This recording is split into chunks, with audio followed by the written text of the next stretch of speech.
What's going on, guys? So in today's video, we're going to be looking at the various SPACs that we've seen in 2020, how to play them, and understanding the different stages of them. I really hope this video helps you guys out. It did take a while to put together, so if you do gain any value from it, please feel free to drop a like and hit subscribe. It really helps out the channel, and I appreciate you guys so much. And thank you for the support and how fast this channel is growing. Couldn't do it without you guys. Definitely check out the free links in the description. There's a free Discord server and referral links to get some free stocks when you sign up with Robinhood or Webull. And let's get into it. So as you guys can see on the left there, 2020 is definitely the year of SPACs. They're more popular than ever. They're super hot right now, and this could definitely be the new wave. Chamath Palihapitiya is behind a lot of SPACs, and he'll be rolling them out for years to come. And I believe a lot of investors will follow his lead on this. So we don't know how long the heat of SPACs will last, so let's focus on capitalizing in the moment right now. Now, fundamentals, I do believe, are very important when it comes to buying into SPACs. However, SPACs don't care about fundamentals, and that's not what drives the price up. So looking at Vecto IQ and Nikola Motors, that had nothing to do with fundamentals and everything to do with hype. So you guys need to understand that. Yes, they're good to look at, and I do care about them, especially when I'm looking at buying into the SPAC, but that is not what's attached to the price. I also wanted to mention event SPACs are rare.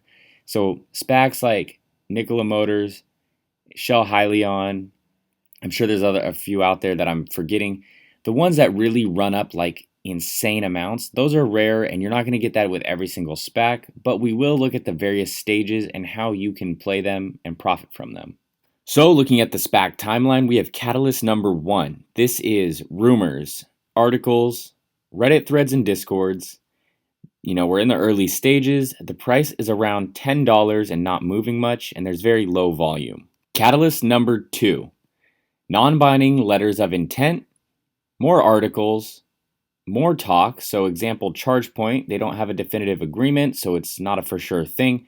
However, we saw that those articles and those rumors, along with YouTube videos, have actually pumped the price up quite a bit for being a non-binding letter of intent. Now, people do rush to buy in thinking that this is the next big thing and they really don't want to miss out on it and they want to make that money. So volume increases.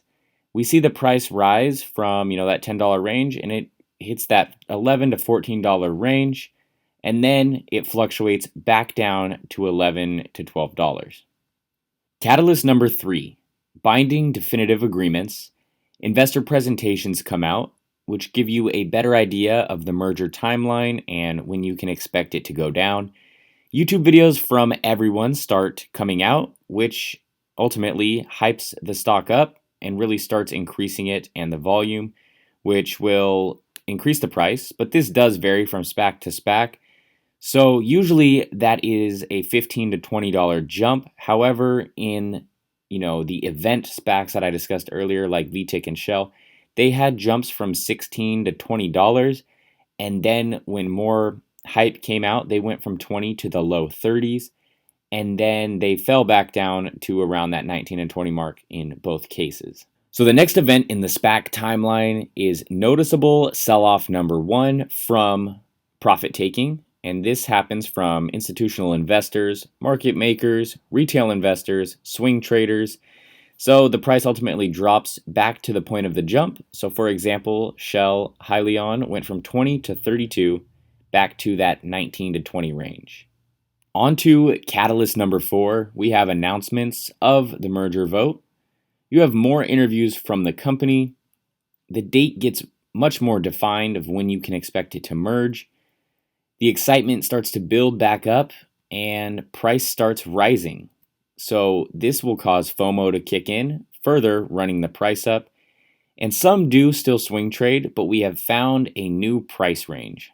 Lastly, we have catalyst number 5, and this is the biggest catalyst of them all. That is the pre-ticker change hype, followed by the ticker change. So investors flood the market because this is a done deal, and there's no chance that it falls through. So actually, it brings a lot more investors into the market. The price starts shooting up drastically. more FOMO kicks in as retail investors don't want to miss out, and it uptrends from what I've seen, around 1 to 3 days. I understand it can last longer than this, but that main spike up I've seen 1 to 3 days, followed by noticeable sell-off number 2. You have profit taking. Large investors are exiting the position, and people start to see the downtrend and panic sell. The hype is over, and the dust settles back at the pre-merger baseline price. So the SPAC is now a stock, and that stock trades sideways for a while to follow. So here's what I learned from observing SPACs in 2020. It's okay to miss the initial spike up because it's usually followed by a sell-off, creating another entry point if you decide you're interested in the SPAC. It's all up to you if you like the company long-term. So for example, Shell Hyliion, I like long-term, but something like LCA Golden Nugget, I think I'm just going to be taking my profits and exiting the position. Just know that SPACs can be risky, and it's very important that you actually go through the investor presentation, the financials, who's in the pipe, both teams, the business model, and the outlook. This is where fundamentals are important because it's more personal and covering yourself to make sure you're in a good play. Yes, you can still win in bad companies. So for example, Nikola Motors, a lot of people profited from a terrible company. But some people can get screwed over, like Hall of Fame Village or other failed SPACs. And yes, some people do buy heavy in shares and warrants when they're around $10 for a share and 20 to 60 cents for the warrants, well before a target is announced or an investor presentation comes out. And it's totally up to you if you want to do this. I personally don't do this except for Bill Ackman's PSTH. I am very bullish on that, even though they don't have a target yet. So I did pick up a bit of shares and warrants. I've been enjoying call options for SPACs, and warrants are great too, and everyone has their own strategies. I just really do like call options on SPACs because, like I said, I understand the timing of these things now. So I wanted to share with you guys some deals I see in the market, and as of today, it's a bloodbath out there, and there's even better deals than when I prepped this video. So the market was very red today, and SPACs also had a huge sell-off, and we're seeing some very attractive prices that I honestly never thought we would see again for SPACs like Shell Hyliion, FMCI Tattooed Chef, and DPHC Lordstown Motors. And I'll go ahead and walk through what I think is attractive and show you guys what I would buy. So taking a look at FMCI options here, I would go with either November or January. If I chose November, I would probably pick the 25, pretty conservative, and I could see that price getting over that fairly quickly here, on the next green day. However, January call options are a great option as well, and they're not that expensive compared to the November ones. So even if you went with something like the $30, that's only a little bit more expensive than the 25 November I just showed you. So it's definitely something to think about, and it gives you a ton of time to be in the money. So looking at Shell Hyliion, there was quite a sell-off today, just as the whole market sold off. But it brought back the idea of buying some more call options for them because they actually aren't that expensive. If you wanted to go October 2nd, which is a bit close to expiration, I would choose something very, very conservative, and they are, pretty nice prices. The open interest isn't too much. We have a bit of volume there. These really aren't too bad of prices for how bullish everyone is on this, but if you wanted to play a little bit more conservative, the 9th or the 16th would be good as well. And these, have decreased a lot in price since the last couple of weeks. And I still think this thing's going to hit 60, 70 plus. That might seem bullish to you guys, but look at these prices. They're really not that bad. Even like a $55 one really isn't that bad of a price, and I would be willing to gamble on that. Even the $50 one would be a good bet as well. So that's another option. So the last one I'm going to talk about today is LCA, and then I'll run you through some other ones that I see out there, and you guys can go look for yourselves. I have quite a few contracts for LCA, pretty bullish on them. I put all mine in November. I think that's more than enough time to be in the money. As you can see, I have a 1750, a 20, and two 22.5 strike prices. Even the $15 one, that is very cheap you're going to be in the money. You will definitely be in the money. This thing is going to go, I'm thinking $30 minimum at merger, but, I'm you can see the contracts I have. I'm pretty confident I'll be in the money. And I was in the money on this one for, a couple of weeks here until this crazy day just happened. I wouldn't really suggest going up this high. I would rather, keep it conservative right in this area, these four, and just make sure you're in the money. So that's what I suggest. This one right here is pretty safe.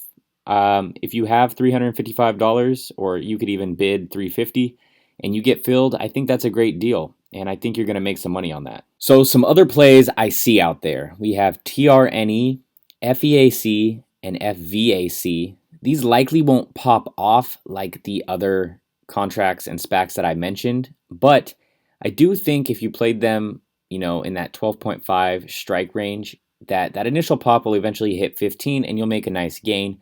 But definitely play these expiration dates. I played them all out to 2021, except for FIAC. I think I have a November. I'll have to double check. PSTH is another great one. That's Bill Ackman's SPAC, and I would highly suggest buying those contracts out to March and doing something conservative with a $25 or $30 strike price. That is going to be an amazing SPAC.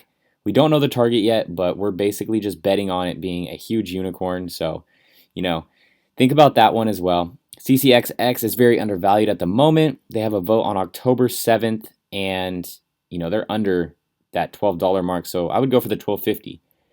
SPAQ, I can see that one reaching $20 again pretty soon here. I have a debit spread opened on it, but with their dip today, their prices got more attractive, and I would push that date out till February since we don't know exactly when their merger will be. As always, guys, keep in mind, call options are risky. You can lose your entire investment, and don't just go off what I say. Definitely do your own research. It is your money, not mine. So just keep that in mind, please. Be careful. Check the call option calculator and see, the potential outcome of these call options for you. That really helps understand. Make sure you're picking call options with a lot of volume and open interest in them so they get filled. That's pretty much it, guys. Hope you enjoyed the video and have a good one. Stacking vertical, ooh, counting sideways, ooh, ain't by my cake, ooh, get out my